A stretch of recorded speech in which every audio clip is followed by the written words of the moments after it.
Disclaimer: this content is for educational and awareness purposes only.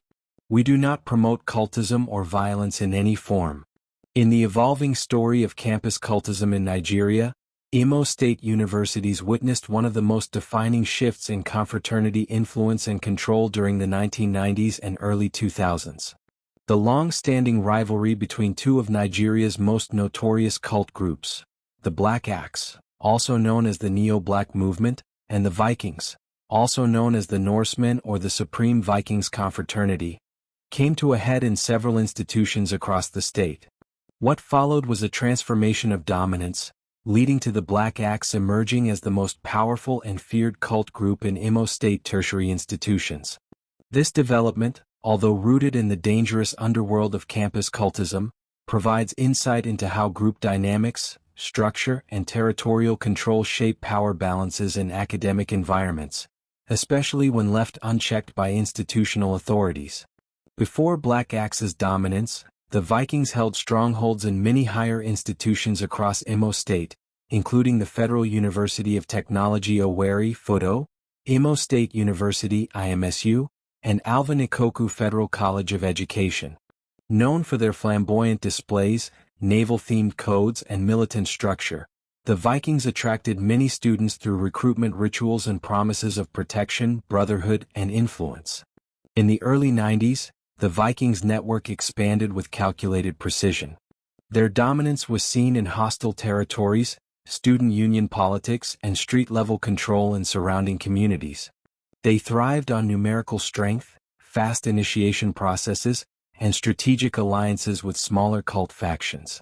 By the mid-1990s, the Vikings were deeply embedded in the underground social structure of Imo's academic landscape. The BlackAxe confraternity had existed in Nigeria since the 1970s, but its presence in Imo institutions began to gain traction in the early to mid-1990s. While the Vikings operated with visibility and aggression, BlackAxe built its empire silently. Their tactics were slower, more methodical, and deeply rooted in loyalty, secrecy, and organizational hierarchy. What gave BlackAxe the edge was their unique recruitment strategy. Unlike the Vikings, who often relied on peer pressure and intimidation, the BlackAxe focused on grooming elite recruits. These included students with strong academic backgrounds, political ambitions, or influence in student organizations. The group valued intellect, discipline, and strategy over brute force, at least during its foundational years in Imo. The tipping point between both groups came during the late 1990s, as control over FUTO and IMSU began to shift. A series of brutal clashes, assassinations, and violent reprisals unfolded on and off campus. These were not random fights, they were coordinated battles for dominance. BlackAxe, known for its military-like discipline and tight cells, slowly began eliminating Viking commanders in targeted attacks. Each hit sent a message. Unlike the Vikings' chaotic approach to conflict, BlackAxe executed with planning and secrecy. Their hits were often untraceable, leaving their rivals confused and fearful. By the early 2000s, Viking leaders were either taken off, had fled, or defected. The fear of being a known Viking member spread across campuses in Imo State. Meanwhile, BlackAxe operatives quietly took control of student politics, hostile influence, and even local community relationships with off-campus thugs and security personnel. Once BlackAxe cemented their grip on FUTO and IMSU, they expanded their reach into polytechnics, colleges of education, and satellite campuses in Owerri, Orlu, and Okigwe. They infiltrated non-traditional cult spaces and began recruiting from faculties previously untouched by confraternities, including law, medicine, and engineering. One of the group's strengths was its ability to create multiple layers of membership. Not every member was an active enforcer. Some were informants, others were messengers, and others served as political fronts in student government. This diversification made it almost impossible to dismantle the group completely. Meanwhile, attempts by rival groups like the Vikings to regroup were thwarted either by violence or internal betrayal. Many defectors were absorbed by BlackAxe, further strengthening the organization's dominance. BlackAxe's reputation in Imo State grew both from word of mouth and fear. Their initiation process was seen as more rigorous, their discipline tighter, and their punishments for betrayal more severe. To be part of the BlackAxe and Imo was to belong to an elite group with access to protection, power, and a nationwide brotherhood.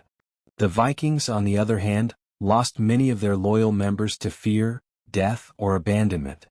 A few loyalists remained underground, but they lacked the numbers, strategy, and leadership to reclaim their former glory.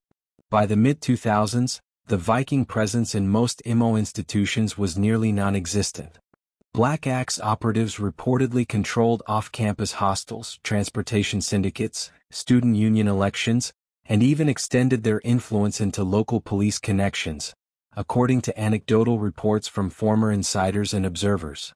Several factors contributed to the BlackAxe's conquest over the Vikings in Imo State. 1. Organizational structure. BlackAxe maintained a strict hierarchy, with clear roles and command chains, unlike the often chaotic and splintered Viking leadership. 2. Strategic recruitment. While Vikings recruited for strength, BlackAxe recruited for influence, targeting student leaders, influencers, and future professionals. 3. Secrecy and discipline. The BlackAxe was known for its silent but deadly approach. Members rarely displayed affiliations openly, making infiltration difficult. 4. Alliances beyond campus. They extended their network beyond the schools, forming relationships with alumni, local gangs, and sometimes corrupt law enforcement, which increased their strength. 5. Calculated conflict. BlackAxe's use of violence was more strategic and less noisy. This allowed them to cripple Viking leadership while avoiding excessive attention. Today, BlackAxe remains one of the most dominant confraternities in Imo State institutions. While many authorities continue to deny the scale of cultism on campuses, those within the system, students, lecturers, and local residents, are aware of the strong presence of confraternities, particularly the BlackAxe. Campus cultism has evolved to become more silent, sophisticated, and deeply rooted in political and financial systems. While open clashes are now rare due to increased security monitoring, influence wars still persist through manipulation of elections, intimidation, and covert actions. The rise of BlackAxe over the Vikings and Imo State institutions serves as a reminder of what happens when cultism is allowed to grow unchecked. The 1990s to early 2000s were years of brutal transformation, where strategic thinking, secrecy, and ruthlessness shifted the balance of power. As of today, the BlackAxe has maintained its grip across many campuses in the state, not through loudness but through structure, fear, and strategy. It is a legacy that continues to shape the hidden dynamics of campus life, and one that underscores the urgent need for stronger interventions, education, and de-radicalization programs. This content does not glorify or encourage cultism. It aims to inform and raise awareness of how cult groups can spread and gain control in vulnerable environments. We strongly advocate for peace, education, and youth empowerment in Nigerian institutions.